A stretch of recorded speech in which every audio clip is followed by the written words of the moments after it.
Takže čaute, tu je Aďa a dneska sme sa s Nixmanom rozprávali o tom, že kopa hráčov na jailbreaku nevie ako robiť strafy, nevie B-hop, nevie long jump, tak sme sa rozhodli urobiť takýto malý tutoriál na to, ako vlastne na to.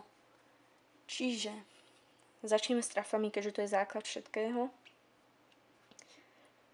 Ideme AD, popri tom opisujeme nekonečno v smere, ktorým ideme.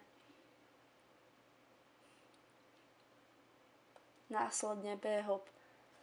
V tomto prípade je dobré si dať jump na scroll, alebo teda na koliečko na myši, kde sa najprv rozbehneme V-čkom, skočíme, stlačíme klávesu D, opisujeme malý oblúček smerom doprava, odrazíme sa hneď ako dopadneme, stlačíme klávesu A, opisujeme malý oblúček doľava. A takto postupne to striedame. No to hneď časom pôjde. Nie je to nič zložité. No a long jump. Ten je trošku zložitejší. Tam je dosť dôležitý ten rozbeh.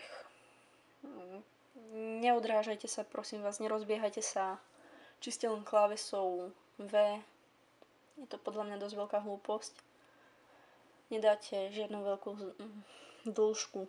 Čiže stlačíme klávesu V, potom pridáme D, pohybujeme smerom, ktorým ideme pomaličky myšku,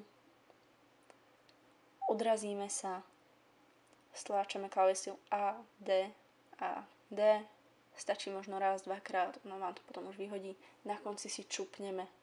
Keď ste na HNS serveri, tak ono vám to ukazuje, akú vzdialenosť ste preskočili. Pokiaľ vám to neukazuje, znamená to, že ste tam niečo urobili zlé alebo ste neskočili dostatočnú dĺžku.